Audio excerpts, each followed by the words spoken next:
আসসালামু আলাইকুম বন্ধুরা, আশা করি সকলে ভালো আছেন। আজকের এই ভিডিওতে আমরা আপনাদের সাথে শেয়ার করব ডাচ বাংলা ব্যাংকের নতুন নেক্সাস পে এর সংক্ষিপ্ত রিভিউ। ভিডিওটি শুরু করার আগে আপনি যদি আমার চ্যানেলের নতুন দর্শক হয়ে থাকেন, প্লিজ দয়া করে আমার চ্যানেলটি এখনই সাবস্ক্রাইব করে রাখুন এবং পাশে থাকার যে বেল বাটনটি আছে সেটি অন করে দিন, তাহলে নতুন নতুন ভিডিওগুলো সবার আগে পেয়ে যাবেন। তো আমরা আপনাদেরকে দেখাতে চলছি নতুন ডাচ বাংলা ব্যাংকের নেক্সাস পে এর সংক্ষিপ্ত রিভিউ। প্রথমে আপনারা প্লে স্টোর থেকে ডাচ বাংলা ব্যাংকের যে নেক্সাস পে অ্যাপটি আছে এটি আপনারা আপডেট করে নেবেন। আপডেট করে নেওয়ার পর আপনারা যখন আপনাদের পিনটা দিয়ে নেক্সাস পে অ্যাপসে লগ ইন করবেন, লগ ইন করার পর আপনাদের সামনে ঠিক এরকম একটা ইন্টারফেস আসবে। প্রথমে আমরা দেখতে পারতেছি ফান্ড ট্রান্সফার।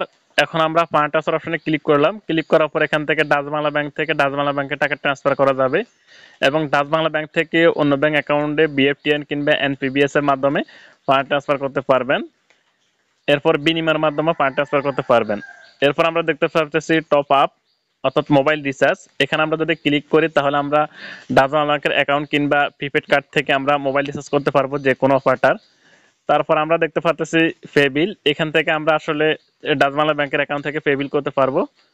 এরপর মার্চেন্ট পে আছে, এখান থেকেও মার্চেন্ট পেমেন্ট করতে পারবেন। তারপরে নিচের দিকে দেখতে পারবেন অ্যাকাউন্ট নামে একটা অপশন দেওয়া আছে, আমরা এই অ্যাকাউন্ট অপশনে ক্লিক করব।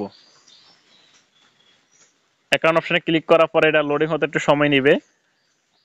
তো এখানে আপনার যদি অ্যাকাউন্ট থাকে সেটা আপনি দেখতে পাবেন এবং ডিপিএস থাকলে সেটাও দেখতে পারবেন, লোন থাকলে সেটাও দেখতে পারবেন, লোন অ্যাকাউন্ট।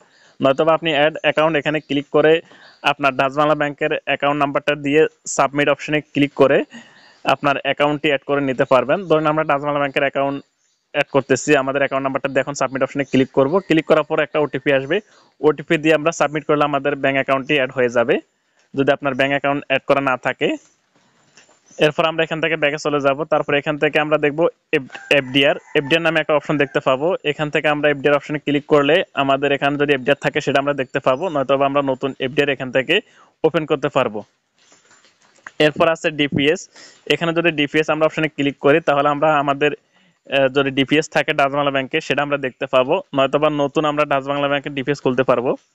এরপর চেক অপশনে যদি আমরা ক্লিক করি, এখানে আমাদের ডেবিট কার্ড থাকলে আমরা চেক বইয়ের জন্য রিকোয়েস্ট করতে পারবো, নয়তোবা চেক বই অপশনটা আমরা দেখতে পাবো। কিন্তু আমাদের ডেবিট কার্ড না থাকায় আমরা এখানে দেখতে পারতেছি ডেবিট কার্ড লিঙ্ক করার জন্য। এরপর আমরা এখান থেকে নিচের দিকে আসে মাই কার্ড অপশনে ক্লিক করব। মাই কার্ড অপশনে ক্লিক করার পর আপনার কার্ডগুলো এখানে থাকলে দেখাবে, আপনি চাইলে কার্ড রিমুভ করতে পারবেন, নয়তোবা উপরে অ্যাড কার্ড এখানে ক্লিক করে আপনার কার্ড অ্যাড করতে পারবেন। এরপর আছে সার্ভিস অপশন। সার্ভিস অপশনে যেগুলো আছে আমরা ইতিপূর্বে সেগুলো দেখিয়েছিলাম, সার্ভিস অপশনে যেগুলো আছে।